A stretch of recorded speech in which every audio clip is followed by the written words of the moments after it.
Most people don't know this. You can pump both a Schrader and a Presto valve with a regular bike pump.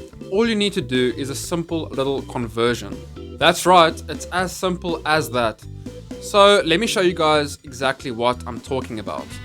This is my floor pump that I use pretty much every day, and it is currently set for a Presto valve. As you can see, all you have to do is loosen the Presto valve, put the pump over it, lock it on, and you're good to go. Let's move on to the Schrader valve with exactly the same pump. So I'm using my car's wheel for this, as I don't own a bike with a Schrader valve. But the Schrader valve, as you guys can see, on my car's wheel is exactly the same as it would be on a bicycle. Let's get into the conversion. You are going to unscrew the cap, as you guys can see. Then you are going to flip that switch thing at the back of the pump as if you were locking it onto the valve. Then you are going to kind of muscle out that piece of rubber, as you guys can see in the video. This is quite hard on the nails, but eventually you will get it out. Once you got the rubber piece out, you are going to notice that there is a little plastic thing there as well, and you are going to want to get that out too. Now that you have them both out, you can actually do the conversion. So as you guys can see in the video, if you put them together, they fit quite nicely into each other. So all you got to do for the conversion is flip them around and fit them back into each other, and then put them back inside the pump. It's as simple as that, guys. Now it might take a little bit of force to get those parts back inside, but eventually with some muscle and strength, you will get it back in. Once you got the parts back inside the pump, but not quite all the way, definitely flip the switch again, and this should make it a little bit easier to get it in completely. Now screw the lid back on and you got yourself a Schrader pump. How easy was that, guys? Let me know in the comment section below if you already knew about this, but I know for a fact that a lot of people don't.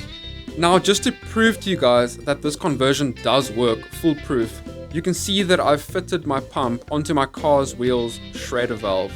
Some pumps come with both a Schrader and a Presto valve fitting, which is pretty convenient. But with majority of the pumps, you are going to have to do the conversion. But luckily, it's really not a big deal. It takes about 30 seconds. As you guys can see, I've got a whole bunch of different hand pumps over here, and they can all do the conversion. Okay, let's move on to the next one. Definitely stay tuned, guys, because I have 4 more pretty cool hacks to show you. It's quite a common occurrence when you buy a seat post, a dropper post, a handlebar or a stem that just doesn't fit right. No matter how tight you tighten it, it always seems to be a little bit loose. Let me know if you guys can relate to this, because I certainly can. Now this happens when the part you are trying to tighten is slightly the wrong size. But don't worry, because I have a great hack for this, so check it out. So yes, you guessed it, you are going to need an empty can for this hack. You are also going to need something sharp to cut the can with. First thing you are going to do is cut the can into 2 separate pieces, as you can see me doing in the video. Please just be careful of cutting yourself, guys. This can be a little bit dangerous, so make sure you concentrate. Once you have finished cutting the can into 2 separate pieces, you are going to take one of the pieces and then cut a little slit down the can, as you can see me doing in the video. And then start cutting at a 90-degree angle from the slit that you just cut. And then you can kind of just tear the can with your hands. It is relatively easy. Keep tearing until you've got a decently long piece, like you can see in the video. Then tear it completely off, and now you've got yourself a little rectangular shaped metal sheet. Then I just tore off a little extra piece that I didn't really need. You don't need it to be that long. Now you should have yourself the perfect size little metal sheet that we are going to be using for this hack. As you guys can see, you are going to shove that little piece of metal in between your clamp and your seat post. This might take a little bit of effort if you're doing it for the first time, but trust me, this does work, so you're going to want to see it through. You are going to want to play around with it and shove it between your clamp and your seat post as far and as deep as possible. So just keep trying and get it as deep as you can for the best effect. Now all you have to do is tighten the clamp and you will see the magic happen. As you can see, this works like an absolute bomb. Let me know in the comment section below if you guys knew about this hack. You can also use this hack for things that fit onto your handlebars like brakes or your gear shifters, and also for your stem and steerer tube. This works great for those as well. Next up, we got the bike stand hack. Now this is a pretty cool one, so let's check it out. You can do this on any type of curb or anything shaped pretty much like a curb.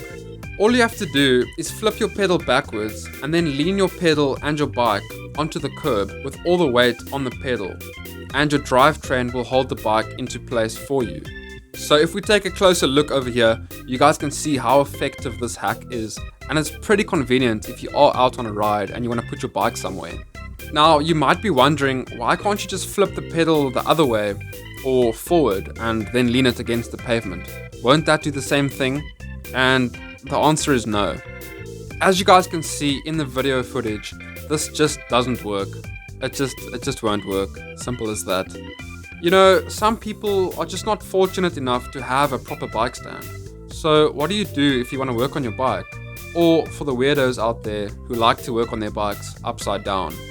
Well, I've got a hack for you, and you might just kick yourself if you didn't know about this once you see how simple it actually is. All you need are 2 bricks that are shaped the same, or 2 blocks of wood that are shaped the same. Then you simply turn your bike upside down and rest your handlebars, where your grips are, onto the bricks in this case. Now you're not damaging anything on your cockpit, so you can work on your bike in peace. Not a bad hack, I'd say, especially for how simple it is. Now the next hack is quite a funny one, but it can be very useful in the right situation. I hear of so many riders who have their bikes stolen. And how exactly do you prove that the bike is yours if you happen to see it somewhere? Well, stay tuned because I have the perfect solution for this. So, first thing you're going to want to do is remove your seat post. You guys are probably wondering, what is this guy on about? Next, you're going to need a paper and a pen. Now, write a little message on the paper. My message is going to be, my name is Adrian Smit, and this is my bike bro, as you guys can see in the video. Now, you are going to roll that piece of paper up and then stuff it inside your seat post. I know guys, this does look very weird, but trust me. Now put your seat post back into your seat tube, tighten the clamp and leave it like it was before. So now if your bike happens to get stolen and you maybe perhaps see it somewhere, you'll have absolutely no problem proving that it's yours. Just take the seat post out, remove the little letter and show it to the people. They cannot argue with you that it's not your bike, because who keeps a letter like that in their seat post? And how would you know that it's in your seat post? So it's absolutely 100% foolproof. If you've made it to the end of the video, I really do appreciate it, and thank you so much for watching. Pop me a comment below and don't forget to subscribe for more videos like these.